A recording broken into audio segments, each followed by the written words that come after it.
کیا کروں، کیسے عرض کروں؟ ہمارے ہاں لوگوں نے منزل کا تعین ہی نہیں کیا، منزل پیسے کو، شہرت کو، دولت کو بنایا۔ ہماری منزل تھی کہ ہم نے دنیا میں خیر پھیلانی ہے، ہم نے حق کی اذانیں دینی ہیں، ہم نے لوگوں کو پیغام دینا ہے کہ اگر تم نے خیر سیکھنی ہے تو دروازہ رسول پہ آؤ صلی اللہ تعالی علیہ۔ لیکن ہمارا تو گھر کا جھگڑا ہی نہیں ختم ہو رہا، ذاتی رٹے ہی نہیں ختم ہو رہے، ہمارے اپنے روزمرہ کے مسائل نہیں ہمیں پیس کے رکھ، باہر نکلنے کو تیار ہی نہیں، بڑی سوچیں۔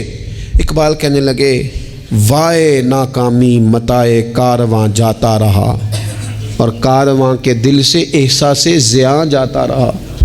کہنے لگے مسئلہ تو یہ ہے کہ سارا کچھ لٹ گیا اور ہمیں احساس بھی نہیں کہ لٹ گیا ہے، امت بکھر گئی، ٹوٹ گئی، اور احساس بھی نہیں کہ ٹوٹ گئی۔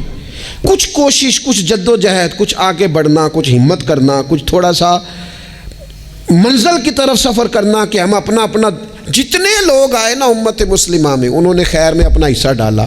حضرت صدیق اکبر، فاروق اعظم، عثمان غنی، مولا علی، سعد بن ابی وقاص، حضرت ابو عبیدہ بن جراح، جناب معاذ بن جبل، حسنین، کریمین، آگے آئیے حضرت عمر بن عبدالعزیز، امام بخاری، امام مسلم، امام ترمذی، امام اعظم، امام احمد بن حنبل، امام شافعی، اعلیٰ حضرت بریلوی۔ آپ دیکھیں لوگ اپنے اپنے دور میں اپنا حصہ ڈالا، وہ دین کا پیغام دور کے تقاضوں کے مطابق سناتے گئے۔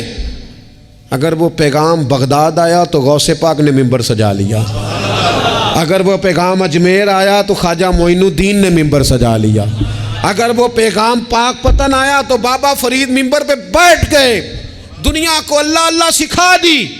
اگر وہ پیغام لاہور آیا تو سید حجویر مخدوم امم، گنج بخش فیض عالم، مظہر نور خدا، ناکسارا پیر کامل کامل آرا، رہنما وہ اذانیں دیتے رہے، اپنے اپنے حصے کی ڈیوٹی کرتے رہے۔ اب میری اور آپ کی باری آئی، سو کے وقت نہ گزار دینا، دیکھنا سوتے سوتے اسرائیل نہ آ جائیں، دیکھنا کھانے پینے کے سفر میں ہی زندگی تمام نہ ہو جائے، دیکھ لینا پروگرام بناتے بناتے ہی سانسیں ٹوٹ نہ جائیں۔